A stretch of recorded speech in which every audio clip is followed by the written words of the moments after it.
Bonjour à tous et bonjour à toutes, bienvenue dans le récap de la semaine. Au menu, nous vous parlons de Final Fantasy XV, des titres de Telltale Studios, la bêta de Battleborn et les mises à jour de Street Fighter V. Vous êtes confortablement installés? Alors plongeons sans tarder dans ce récap.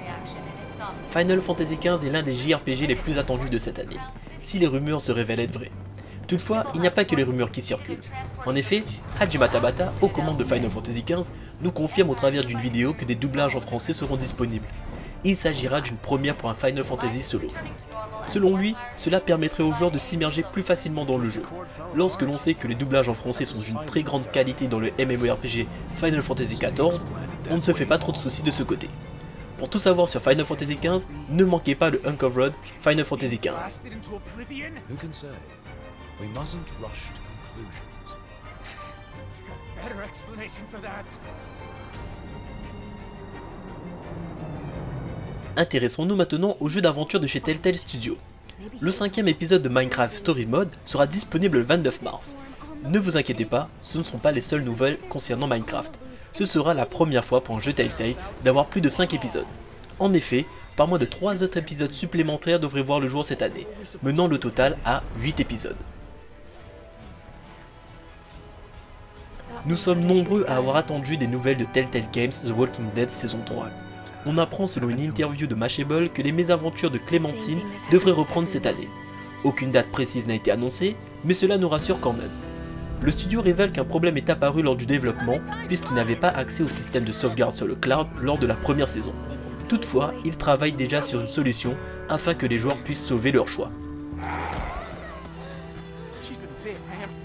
2K Games compte bien avoir une part du gâteau dans l'univers du FPS multijoueur avec son titre Battleborn. Si beaucoup le considèrent comme un simple MOBA, le studio répond en disant que les autres modes de jeu sont tout aussi solides. D'ailleurs, vous aurez la chance de tester tout ça lors de sa bêta ouverte qui débutera au mois d'avril. 2 missions du mode histoire ainsi que 2 modes multijoueurs seront jouables.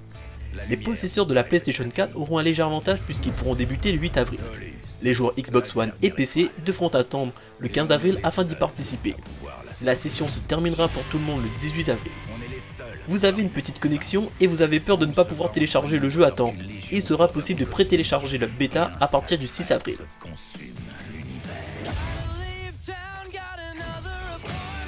est temps de devenir des brutasses. Vivre ensemble ou mourir seul. Il est doué, il est vraiment doué.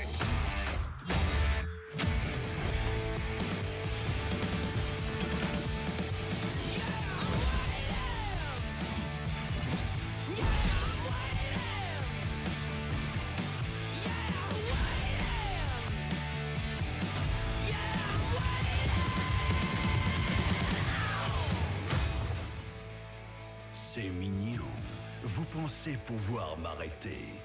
Solus tombera. La foudre va s'abattre, Rendain. On est né pour ça. Malgré le fait que Street Fighter V propose un gameplay de qualité, son mode en ligne laissait vraiment à désirer.